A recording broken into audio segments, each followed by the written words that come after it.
Ya'at-e. Welcome to the White-Eyed Monsters. This is a media outlet dedicated to exposing the networks of global corruption. So, to start off, for our first episode here, we're going to take a look at the website, Voice of Liberated Children. This is a website that is mostly contributed by Phoenix Kaspian, a survivor of SRA, which is Satanic Ritual Abuse. And we're going to take a look at the degrees of deceit here today. So this was posted this year, at the time of recording, 2024. This is by Chris Stevens, as well as Phoenix Kaspian, 14th of January, 2024. Okay. Degrees of deceit. Now you'll have to excuse me, I do have dyslexia, so it's gonna might make some errors, but I'll highlight it here. If you've ever wondered why the corporate media is so corrupt, then take a look at student newspapers. This is where many of our greatest journalists are forged. I began my journalism career as news editor of Exeposé, the Exeter student newspaper, and I ended it as a journalist for the Telegraph and The Times in London. I won a Guardian Media Award for my journalism on Exeposé. I was also beaten and abused for it. So as you can see, this is where the channel is going to be going. So if this is your first time tuning in, get ready, because we're going to be exposing global slavery, and it's not going to be pretty. So who needs fictional horror films when we got real life? Let's continue. This is a story that begins with the organized rape of an Exeter student who was a friend of mine, a cover-up, and subsequently my sexual assault by a group of students and faculty for daring to expose corruption, embezzlement, and the manslaughter of a professor at Exeter University. Some of those who participated in the attack on me are now journalists who write your world news. One of them is a politician. To this day, they continue to withhold evidence. Decades after being attacked and forced to leave Exeposé, I am finally able to publish the most important story I ever covered on this student newspaper. This is an investigative report I began in my 20s. This story will not win me any awards. Real journalism is no longer rewarded. It will also enrage those whose careers in journalism are founded on a lie. Finally, it will likely destroy Exeter University, as it should. When exposing abuse, every ethical journalist must ask herself, who should I name? Sometimes a report like mine is so devastating that it will collapse careers, tear apart families, jail people. The answer is simply this, that when preventing the abuse of young people, the ethical position is clear. Everyone participating in the ongoing abuse of students should be named. This is the ethos in which I write. And ethos, let's let's look into the etymology of the word ethos real quick. Alright, so ethos. Sorry, pretty highlighted well enough. Okay, we'll stop there. Okay, so ethos. In the this is from etymonline.com. This is the #1 etymology site that I will be using for this page. So, ethos, noun, the genius of a people, characteristic spirit of a time and place, 1851.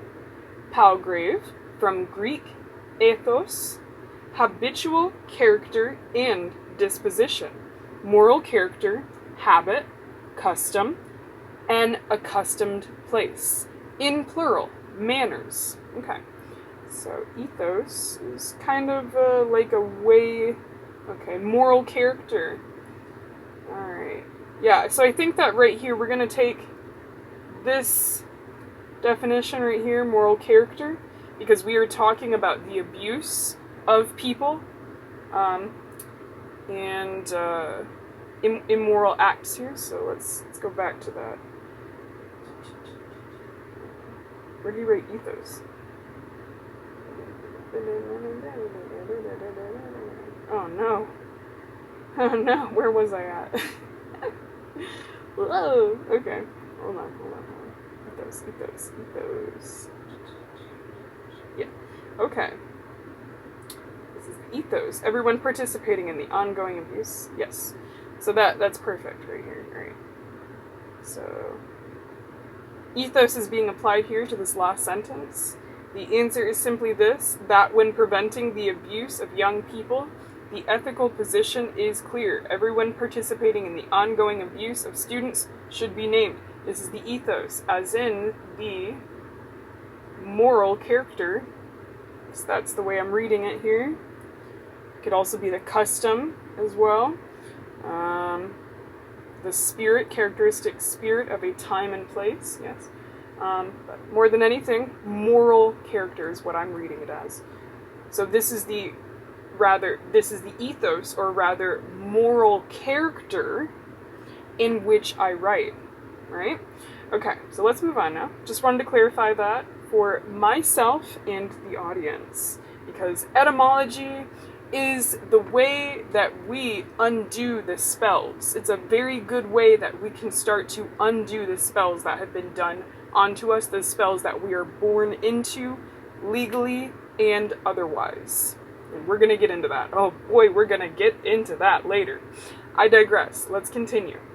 So, in this article, I will be exposing major journalists who have worked for the NME, Google, Ofcom, and others. These journalists worked alongside me as a student. I watched as they were turned by Exeter University from bright, young, intelligent kids into the demi-gorgons that we find prowling the media landscape today.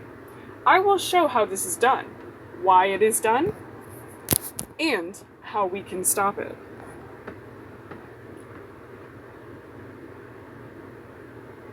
During the course of investigating Exeter University, I encountered an that's a different word. Okay, an omerta, a mafia-like code of silence. Yep. From almost everyone who was a journalist on Exeposé with me. Yeah. So during the course of investigating Exeter University, Phoenix Kaspian encountered an omerta, a mafia-like code of silence from almost everyone who is a journalist on Exeposé with him. Yeah, that's... So he was already walking into a sort of a group of people that were involved in a cult-like mentality. We don't know if they're in a cult yet, but we're going to get to that. So the reasons for this silence will soon become obvious to the reader. And there we go. There we go. If I had read that part, then. Anyway, so during my time at Exeter University, Rowena Jones was bound by her hands and feet and raped on Exeter campus. Rowena was a friend of mine. When she reported her experience to the police, guess what, guys? Guess what, readers? This is where I'm gonna throw my little bit of sass in. Guess what happened when she reported it to the police? Because we know if you come to this channel from the mindset of government is slavery, then you're already going to be able to, see what's going to happen here. Unless you're reading what's on the screen here. So, anyway, when she reported her experience to the police, they collaborated with the university to silence her. Rowena was forced to recant her testimony and, bizarrely, to claim that she had tied herself up for attention. Rowena was then jailed because they claimed, wasted police time. So that's an interesting crime that people can commit. This is my 2 cents right here. I'm going to pause again on the reading. That's an interesting crime that somebody can commit here. We're really going to be going into the law enforcement. We're going to be talking about the order followers of all kinds. That includes attorneys. And the methodology of, what's going on there and why they can get away with basically creating crimes and framing people for them. So this is one of the instances here where even if she wasn't reporting something like this, the police could do this to anybody. They could do this to anybody, including somebody that is not even a witness to a crime. They pull them in for questioning and they could make something up easily.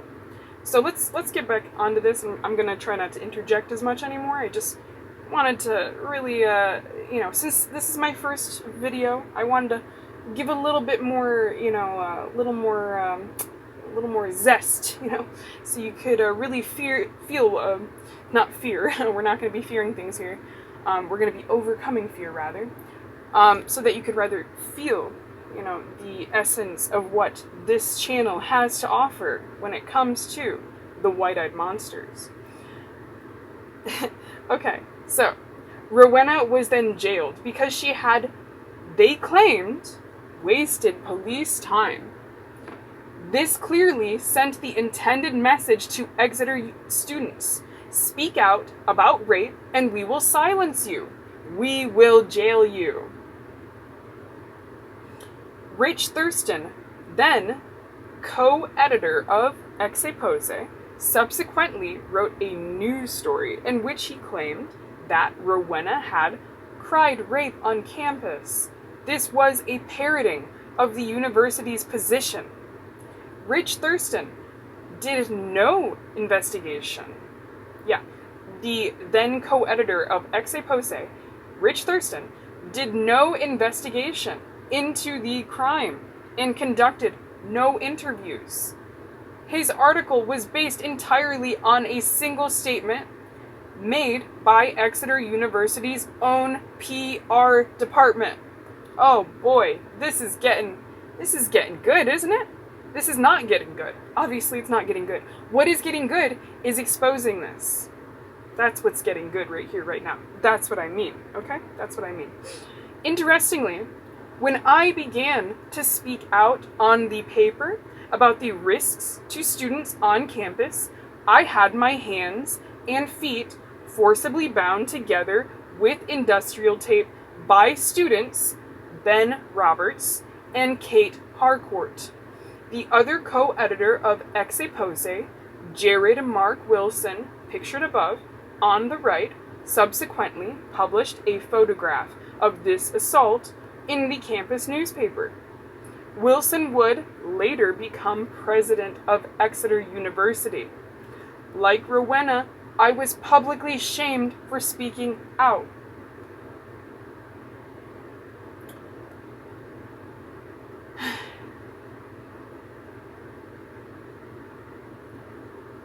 Oh boy, the other editor. Photograph. So, wait, hold on. Let me reread that, because sometimes I read these things and it just doesn't go in my brain. The other, good God. So they actually posted a photo of him taped, of him bound in the campus newspaper? That's insane. That's absolutely insane. Now there's that is referenced here at the very bottom. Oh boy, this is going to be a doozy. Yeah. In Exeposé, yeah, that was posted Exeposé 17th of January, 2000. Yeah. Okay. So we're going to go back up where we were at. So this might have to be a several part series where I break this down. Well, not break this down, but break this into parts, because this is quite a big read. Oh boy, oh boy. Oh boy, oh boy, oh boy. Okay, there we go. Here we go. Alright.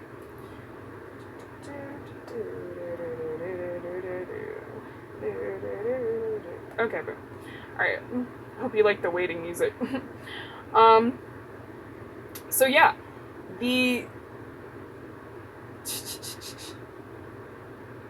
So this Jared Mark Wilson mentioned here published this photo of him in the newspaper, and so it says right here that Wilson would later become president of Exeter University. So the person that published this humiliation of him, this humiliating image of him being bound, became the president of the university that this was going on at. So that's nice. That's lovely. Wonderful. That's what we like to see, right? We like to see the corrupt people become more visible. Yeah. Sure. Take your positions of power, go ahead, have fun with it, and it'll be a lot more clear who is pulling the strings when you do that. So thank you for that, Mr. Wilson. Alright, so let's move on. This assault was just one attempt by Exeter University to discredit me, and to scare me and others away from asking questions about Rowena's story. Later, I was physically attacked by Exeter University again, this time to derail me from my work on the paper exposing provable embezzlement by university management, investigating the financial collapse of the economics department. How ironic. The financial collapse of the economics department. Wow. And exposing a case, I thought, when I said economics department, I was literally thinking, like, that had to be, like, the economic studies. I think that he might be meaning, like, the funding within the university. Okay. I digress. So, and exposing a case of manslaughter perpetrated by Exeter University. In short, Exeter University's management did not like a functioning media, right? They like propaganda. Oh boy. So here we go. This is an image here that we have of Kurt Cobain here on this newspaper article here from the NME, and this is one of the many magazines, media outlets that he mentioned here that is being exposed, and this NME stands for New Musical Express. So we have an image here of Kurt, and it says Nirvana, The Great Loss interview, plus Courtney living with Kurt's legacy. Oh my gosh, of course they'd be posting this article. Because we're going to be going into that too. We will be going into the murder of Kurt Cobain. We will certainly explore that. So, it looks like this image is tied to the next part of the article here. And so, I think this is a great place to pause. And we'll pick up later, right here, with Kat Goodwin, the NME. And we will extrapolate on what is written here by Phoenix and the collaborative author. And then we're going to break it up, so we're going to stop there, and then we're going to go on to Richard Thurston, Ofcom. We're we're going to stop at the end of that, and then, well, depending on how dense this is of a read, and then we're going to go on to this part. Looks like, yeah. So we're going to definitely break this up. We're going to for sure break this up. We're really just going to be reading it. We're not going to go too deep into it. Like, the footnotes here, I don't think that we're going to be visiting any of these immediately. I could come back later on and extrapolate through the footnotes. The reason I don't particularly think that that's going to be on the agenda, at least immediately, is because I'm just starting here. There's a lot of different stories that I will be very excited to explore. A lot of different cases, all kinds of things, alright? So yeah, this concludes the episode today. Episode number 1 of reading through articles from the Voice of Liberated Children on the White-Eyed Monsters media outlet. And I shall bid you adieu in Navajo as I have greeted you in Navajo. I greeted you with Ya'ate, and I leave you with Hagone.